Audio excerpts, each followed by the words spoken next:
What's going on, guys? Welcome back to the Wisconsin Investor Podcast. I am your host, Reese Brown, filling in for Corey today.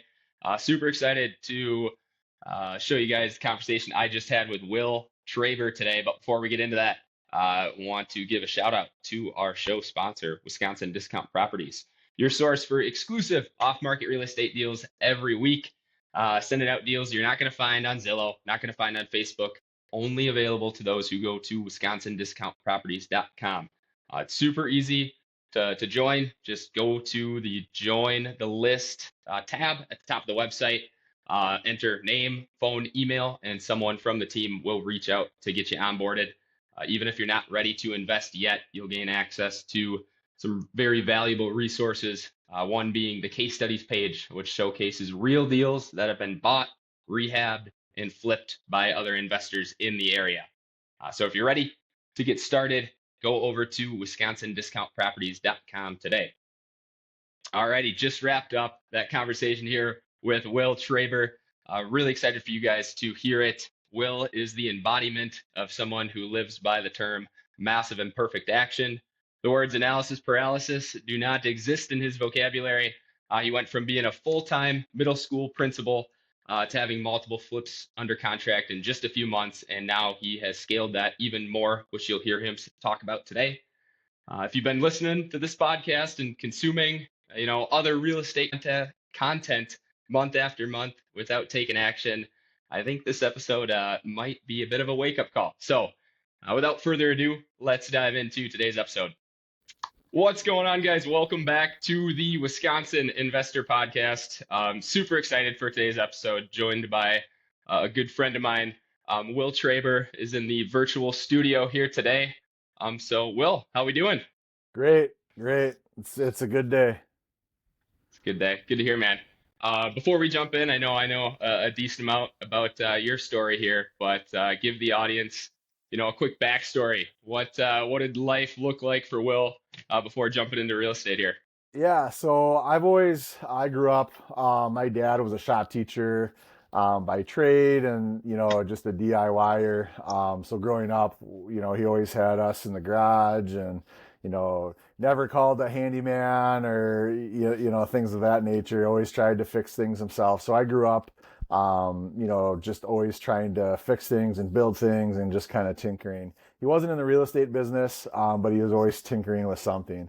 And then I went into teaching. Teaching was my first career, and just kind of felt that need to, do something during the summer. My parents instilled a very strong work ethic in myself and my brother and sister, and so we, always grew up with working hard and trying to do things yourself.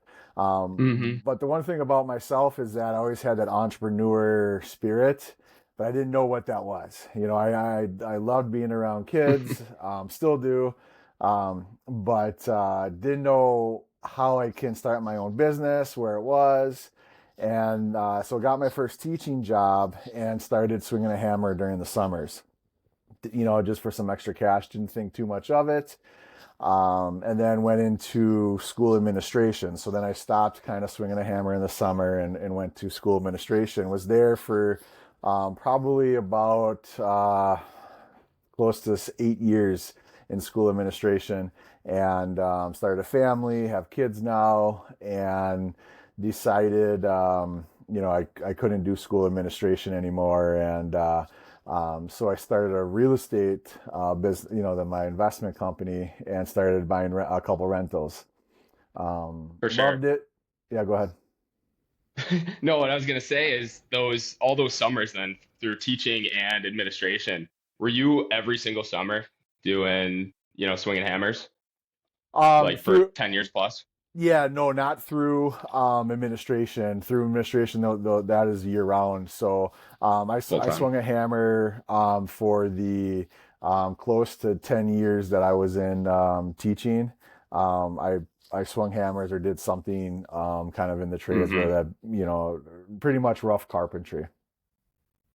Sweet, sweet. So yeah, get to the first deal then. I know obviously a little bit about this one, but I guess before we go to that, what did it take? Obviously, you said you had a family, kids at the point when you started to jump into this. Well, how did those conversations go with the wife to take a stab at the first deal here?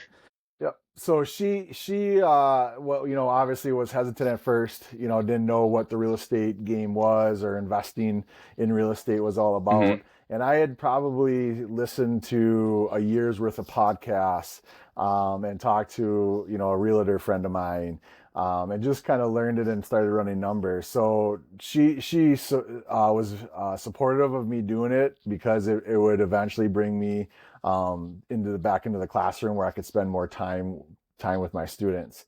So I bought two rentals, conventionally first, and then Okay. as and I still have those rentals. I have great tenants in there. Then I kind of, just like everyone else, kind of was like, well, how am I going to fund my next deal? Um, where's Hmm. that money going to come from? And then I started kind of asking to, trying to build my network. Okay, who do you know that can help me? I heard of hard money. I've heard of rehab, the Burr method, but I didn't really know.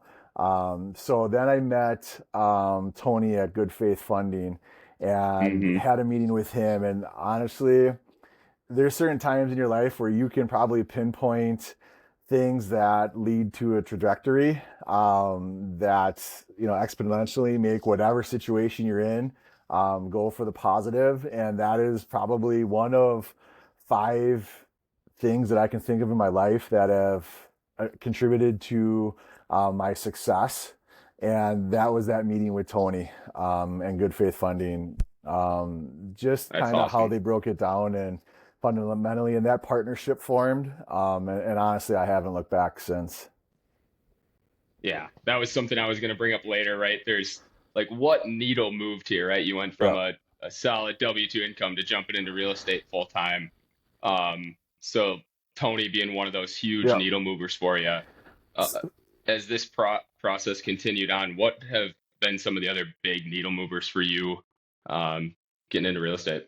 Yeah. So then it was, after I met Tony, then obviously I met all of you at, Wisconsin Discount Properties, and started looking at, Hmm. kind of rehab deals and houses to flip. And then I purchased my first rehab from you guys, where it went completely sideways on me. Um, it pretty much was supposed to be a cosmetic rehab, and I ended up, the only thing Hmm. existing in the house was windows, siding, and the wood on the exterior side of the house. Everything else was, even the sewer line to the street was brand new. Hmm. And that really tested, not only, and I was still a principal at the time, so that tested my, just how do I get through this? And that tested, my family, like, how are we going to get through this? And thank goodness that I planned, I had things set aside for rainy days that I could use. So, because the costs were growing up exponentially. So, yeah, Hmm. it was a time to go through it, but I made it through. We made it through. And that's also Yeah, due to yourself, WDP, communicating with you guys, communicating with Tony. And that's also one of the second moments that kind of contributed to me being able to do this, was because I knew I finally found a network of people that I could trust, that trusted me, to kind of get it done. So that flip got ended, and I still have tenants in there, and and it's this was the first flip you did after the two conventional ones, and this was what, correct. 2024, late 24, mid Yeah, 24? this would be Okay. late 2024, and into 2025. And at Yep. that time, that's when my W-2 job started getting really stressful. It was taking a toll on my health, not only physically but mentally. And really, when I looked at the total cost of kind of what I paid a contractor and myself and the time to do it, because I was working on it nights and weekends, I was like, I could do this. I could do this myself. And Hmm. so I had made kind of the conscious effort in talking with my wife and saying, okay, if we're going to make this move, we're going to make it now. So then I left my W-2 and started swinging a hammer full time, became a licensed contractor, and have been doing it ever since. So then I took some time to kind of, after that deal was done and finished, thinking I was going to take some time off, but it's funny how things work out and fate has it, because then another deal comes across my lap. And at this time, I'm swinging a hammer, kind of subcontracting and contracting Hmm. myself, and kind of just enjoying the changes that have happened in my life, and more family time and more time free. But a deal came across that I couldn't refuse, and so then I did that. So in 2025, I had bought four houses. I had four houses that either I And bought. when did the We'll take a step back here. So you're a W-2. So in the midst of this rehab that went, totally sideways on you, thought it was cosmetic, ended up being a full gut. Um, in the midst of that, was that project still going on at the same time that you quit the W-2? Yeah. Um, Yeah, I no, I was just finishing it. So it was the end of the school Okay. year when that finished, and that's when I made a job, because that's ideally when you would want to make those changes. In my previous world, you'd want to leave it at the end of the school year, and that's when Yeah. that so timing just had worked out. So when I left, I was done with that deal. I think I maybe had to sign on the refinance, but that was it.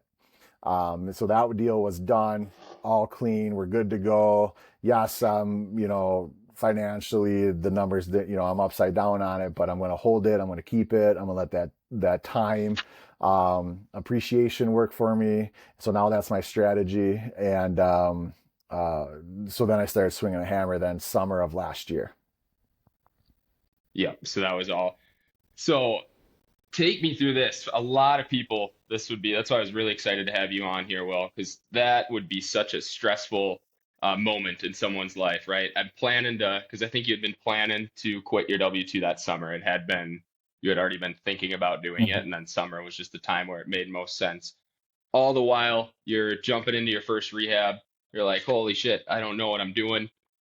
Nothing's going my way here. How did you find the confidence in yourself to say, hey, I'm done here. I'm not looking back in the rearview mirror to my W-2. I am going for another one after, something went so sideways. I guess there was a couple things. One, honestly, conversations with people in my network. Hmm. Conversations, with Tony, and just the support, going to those REI success meetings, those networking meetings, and just saying, "Will, your first rehab is not the norm. Like, it is, hang in there. Like, if you can make it through this, you can make it through anything." So that's one. The second thing is, I knew that my W-2, that was going to have a lasting effect on my health, physically and mentally. And Hmm. so I said, I know I didn't want to go back. So I had originally maybe thought about, just making that jump into teaching, taking that summer, swinging a hammer, and then, still finding teaching jobs. But then again, it's one of those things where fate has you, and faith, and just those doors open, and I never pursued teaching jobs, because the real estate and the flipping and the contracting was what I really enjoyed, and I enjoyed that. And then that second deal came in.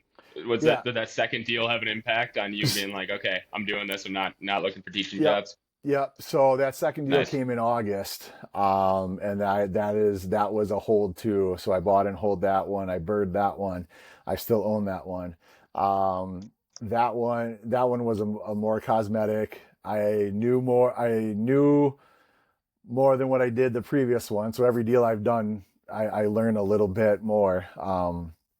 And Hmm. so I bird that one. that one's currently rented. And now, and also keep in mind, I've purchased nothing but single family homes. So I'm doing this on single family homes. That's just kind of what I decided my buy box was being. Mhm. There's multiple strategies I can get in and out of. If I want to sell, the buyer market's a little bit wider, at least in my opinion. And Mhm. so that I rented that in August, and refinanced out of that. And then come end of October, beginning of November, I bought two at once. And this is where I was tested again. Long story short, I had expanded my business into Michigan, and so I bought two properties in Michigan, and one of them was a little bit farther away, and had hired a contractor to sub it all out because of the time distance. And when I Mhm. closed on the property, the contractor kind of flaked out on me. So there I was with two properties, 6 months to do them in. How do I get this done? What what transpired from that then? What are the next steps? What did your next 2 weeks after that look like? A lot of sleepless nights, and going, oh man, this and that, and that's where I have a wonderful wife. We complement each other. I'm the go-getter, and Mhm. she's it keeps me grounded. But really, it's just never giving up, trying to find a Mhm. solution. Not, and I've said this early on in my career to students, to now, work the problem, don't let the problem work you. And Yeah. how am I going to overcome this? And so really, I had option A was for me to do it, um, and brought on somebody else. We had started on the one property that was closer, that we could finish quicker, and turn that over. Then we were going to Yeah. go travel up to Michigan and complete that one on weekends. And halfway through the first project, that partnership kind of took a turn, and he stopped working with me on that project. So I had to finish that project myself. So again, I was tested, because now Mhm. I went from, we're gonna finish this, to now I'm by myself again. Um, Yeah. and So like two partnerships essentially kind of go sideways at the same mhm. time with the two deals. Correct. Again, so that's where, again, Mhm. reaching out to people that I had connected with, and the realtor I was working with up there had said, "Well, why don't you try this gentleman?" And so I called him up, and he was able to get it done. And I had, and he did the project Mhm. start to finish, did a great job with it. And that way it brought me back to some of my, where I could work on projects closer, and brought me back to, a little bit more family time too.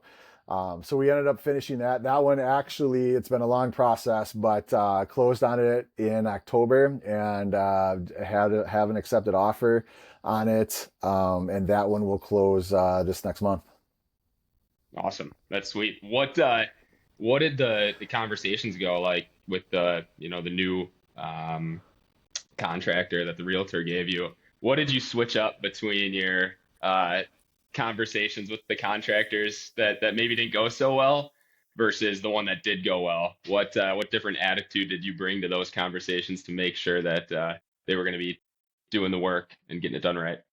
I think it's just, the expectation of, can you, do this work? Is the scope of work, something that you do? Because I think the first contractor that was planning on doing the work, I had sent him the video. I had talked to him, but I don't think he really looked at it, or gave it really looked at what the scope of work was. Even though we had talked about it, I don't think he really dove into it.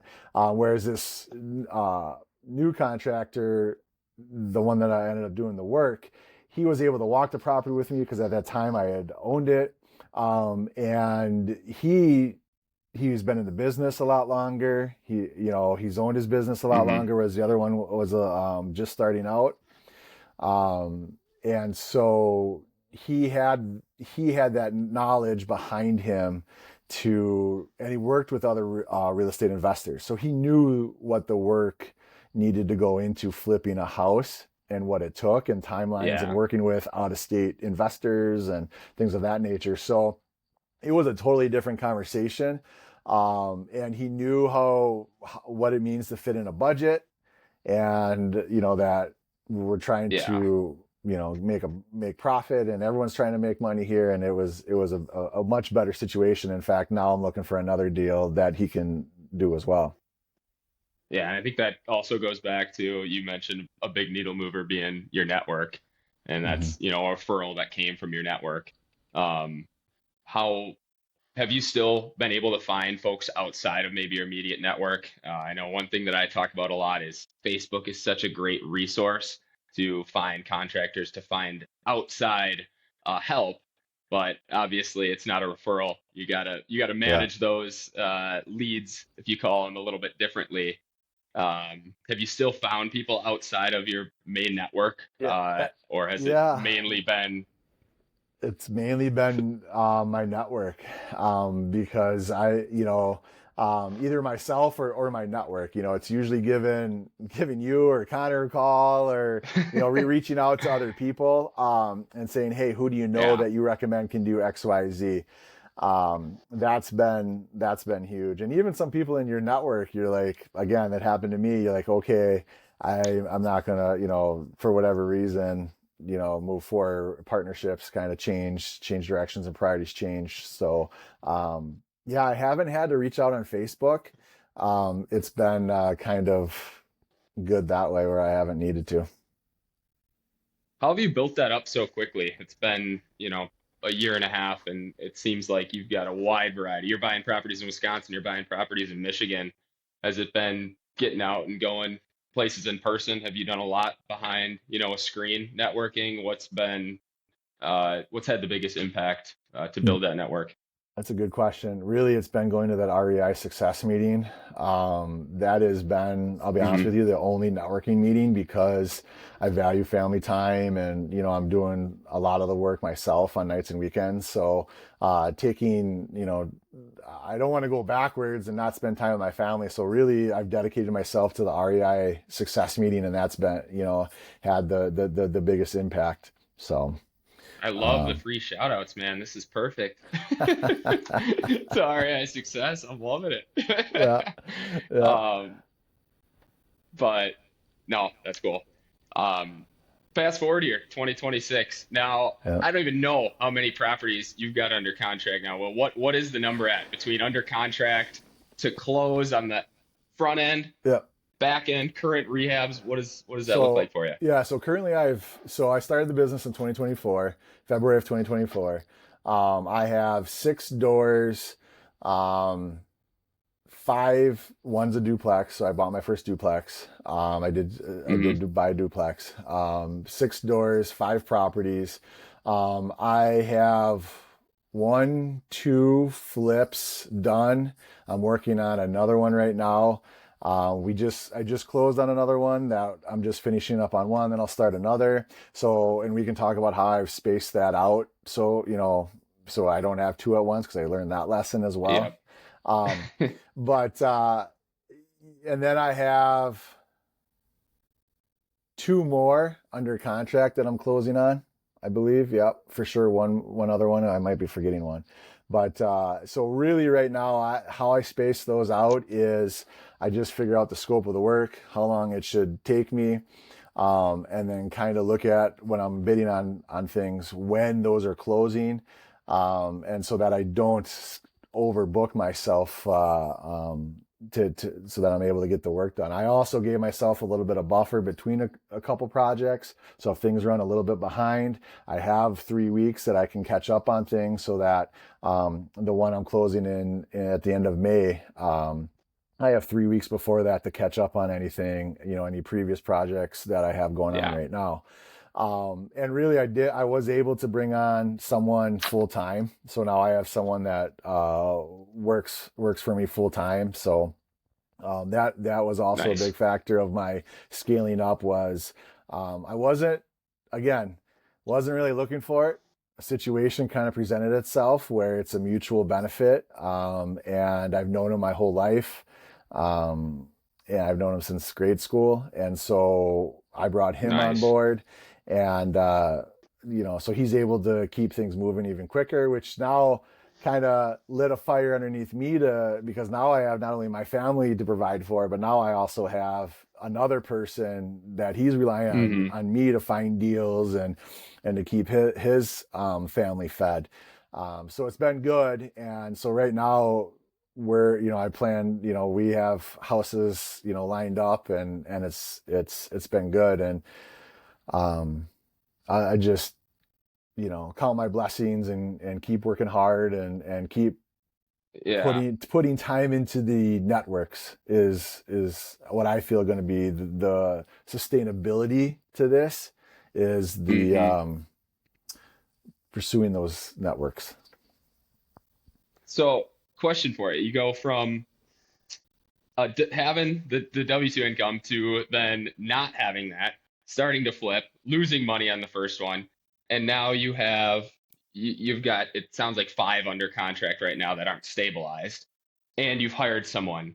I don't think you fell into a huge pit of money, Will, based on our conversations. How No, how on earth that to maybe the first time listeners, this is going to sound like how on earth was Will able to fund these deals and find yeah, the money to do this? So what, I yeah. guess, what's the short answer to that question, if The there the is sh- one? yeah, the short answer is I guess to provide and keep providing for my family. You'd be surprised when you have to make cuts and you only have X amount of dollars to live off of. You'd be surprised what you can do and how resourceful you can be. Subscriptions to Netflix, Disney Plus, Hmm. those got canceled. We made the family had made sacrifices. As you can see, my mop of a hair, I don't go in regularly for haircuts necessarily. You know what I I'm right. mean? I'm Like, right with you, man. yeah, you know, obviously I can't afford a razor. For those of you that watch this on YouTube, but Yeah. no, I'm just kidding. But I mean, in all seriousness, like, Internet either, Will. The yeah, video is butchered right now. yeah, lowest internet plan, Oh, yeah. but in all seriousness, those are some of the things that we scaled back on. Is we're not going out to eat on Yep. Fridays, for fish, or we're still doing family things. We've just learned to do family things that don't cost money. We're going to parks where we're not, and so I appreciate that because I think I'm raising my kids to make their own fun, or that they're seeing their father and their mother, have fun that doesn't me cause me to open up my wallet and hand over a credit card or something like that. Yeah. And so that, that's kind of one thing. So we've tightened a lot up on on the personal side, but on the rehab side and the business side, I'm looking for deals that are more value add or they need rehab. And I'm falling underneath that with the purchase of the home as well as rehab costs. I'm falling under that 65% of the after repair value, which, so I'm funding the whole thing. I am putting out a little bit of money up front for the deposit and maybe, for materials and things of that nature. So I am using a credit card for that. But then when the work gets done, I submit receipts and pictures and then I get that money back. So then that then fronts the money for the next part of the rehab. And so that cycle is just constantly where I'm recycling money between project, and Hmm. now where I'm getting to a point where now the houses are starting to sell. So now I have more of a nest egg built up because these houses have sold, where I'm not necessarily recycling. I'm using past proceeds to front the money for this rehab. So it was, at first it was kind of, robbing Peter to pay Paul type of thing. But now Hmm. I'm able to recycle that money, and it's just going to keep growing. And now I'm able to pay myself a little bit more than what I was. Yeah. going into your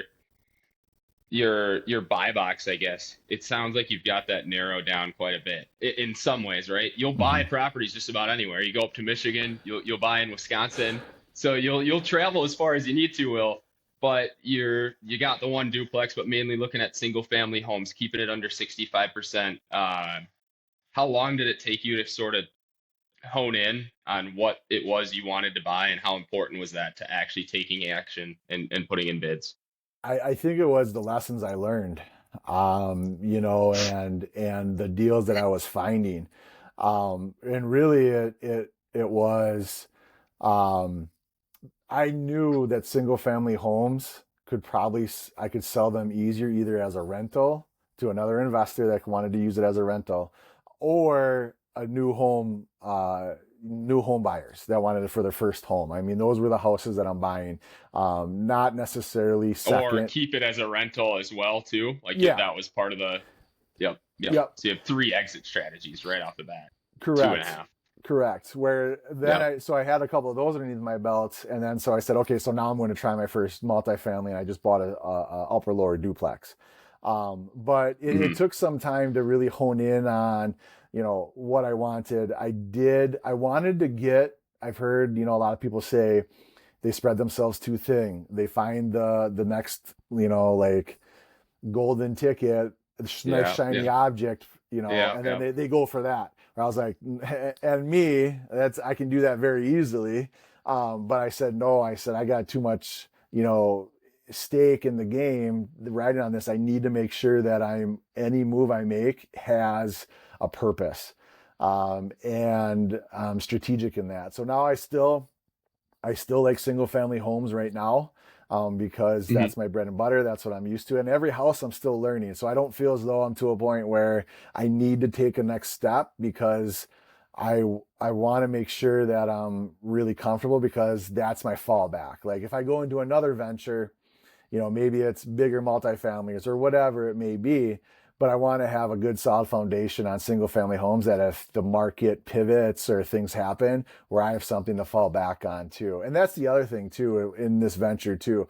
I still can go back into teaching if I can't swing a hammer anymore, and that was Yeah, a leading factor too of making the switch. Is I'm always thinking, what if can happen? What's my exit? What's my other way out? Or what can I fall back yeah. on?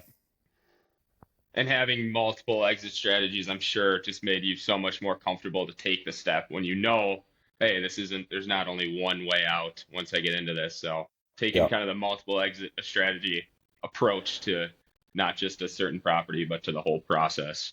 Yep. I think that's really good advice. And I think Um, a bigger, another contributing factor to my success right now is just letting people know, like you and Connor and the realtors I work with, like, hey, I'm actively buying. Like mhm. sharing people what your goal, um, sharing your goals with people in your network, to say, and asking for help. Hey, I'd love for you to help me reach my goal this year, or like I'm actively buying, or I'm active, whatever it may be. Um, Always, because how many times have I probably talked to you? Hey, if you know anyone Yeah. that needs, help, Yep. or like, and that's just keeping it in front of your mind.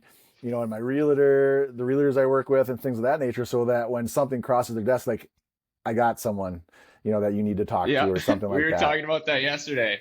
Yeah. For the listeners too, if you've got a property in the smallest town in Upper Michigan, up in the UP, call Will Traber. I'm He's your guy for that, right? yeah, I'm your guy. I'm your guy. I Well, and that's the think. thing too, is that in the UP, some people were nervous, because I bought that one property literally in the middle of nowhere on a county road that turns Mm, in, actually, if you go farther down that road, it turns into a gravel road. So it's not even a through true county road. Um, yeah, but I go, I know this area. The numbers were working. I can sell it. Again, I talked to a realtor up there that could sell that, and so I did it. I took a little bit of a leap of faith, and rehabbed it and sold it, and made it work. yeah. I think that's such an important piece of advice, though, to just keep it on the top of someone's head. Don't, go to one networking event or call one person and then oh, I told them on to the next one. Like keep it there. Uh, touch back with those folks again. But so you're just swinging the hammer now, Will. What is the obviously? I'm assuming you don't want to cancel Disney Plus, cancel Netflix, have this the lowest level of Wi-Fi for the rest of your life here, and you probably don't want to be swinging a hammer the rest of your life either. What is the what's the 5, 10 year plan? Um, like, why is this what you're doing right now? Where does this get you in 5 to 10 years to assume spend more time with your family, um, and whatnot? Yeah, that's exactly it. I think it's spending more time with my family. I have two young kids. I'm 44 years old, so I had kids later in life. Um, you know, being able to get that freedom back, that time with them is something that's driving me. So I have a pretty ambitious plans to where I want to scale back. I'll probably always work. That's just the way I'm wired. I might look a little bit Hmm. differently, but right now my 5 year plan is to continue to buy houses. I don't know if my buy box will change between now and then. Hmm. That's something where I don't want to pigeonhole myself, but right now it's single family homes or just duplexes. And really, I've more focused on the flips side of things, like as the cash machine. But if I find something that is a good rental, I'll keep it as a rental. And then scaling back as far as myself, maybe doing more of the project management because right now I'm continuing to bring on board this the guy that I have working for me and kind of show him the processes and show him kind of what the real estate investing game is. So that maybe Hmm. I bring on more people and that he's more of the foreman or project manager. But that's probably more of a 10-year goal. Right now it's me kind of boots on the ground and doing the majority of it. And I haven't been able to Yeah. let go of the reins quite yet, but eventually starting to let go of the reins here. Yeah. Well, you're doing a great job if you've already started to hire someone a year and a half in. I think that's progress towards it, Yeah. and it's a lot faster progress than a lot of folks are making. So that's sweet. Well, hey, this has been super helpful. I think a huge issue is analysis paralysis, and that is just two words that I don't think you know or understand. Will you just dive in head first? So I hope Probably people not. can take something away from that. Before we get to my last and favorite question of the episode, what is a great way for people to get in contact with you? They wanted to find you for some work on one of their properties or just bug you for advice. What's Yep. the best way? Probably my phone number, call or text, 262-914-5465. And Reese, you have my contact. Feel free Yeah, to we'll put it put it in down the there. show notes. I actually, in the Yep. back of my phone case wallet, I still have your business card back there from That's the awesome. meeting the other week. So You can keep Will that right Traber's in got some there. of the best business cards. Yeah. Yeah. We'll copy paste it in there. Awesome. So sweet. Yeah, we'll include that. So check the show notes, guys, for Will's information if you want to get in touch. And then the final question here: what is the favorite Wisconsin tradition for you, Will? Oh, favorite Wisconsin tradition. Honestly, I think it's deer hunting. Deer hunting. That's deer hunting. Yep. Um, Spending time with family and during that time being in the woods just kind of recenters me and always brings me back. And if anyone, the last thing I'll say, if anyone wants to reach out, honestly, just I'm a big believer in paying it forward. There's certain people that have been there for me in this process, and so if I can pay that forward and just kind of give advice and what I've learned, because no one I knew getting into this game, close friends of mine, I'm kind of a lone wolf like that, so I didn't, it was just meeting people. So if I can give anyone advice or help, I please reach out. Yeah, that's a huge and take advantage of that. I think that's our culture here, our investing culture in northeastern Wisconsin is something that's often taken for granted. We have a lot of people willing to share this kind of advice, and just a matter of reaching out and actually making that phone call. So um, Will, it's been awesome, man. I appreciate you coming on and chatting with me. And Absolutely. thanks a lot. Thank you.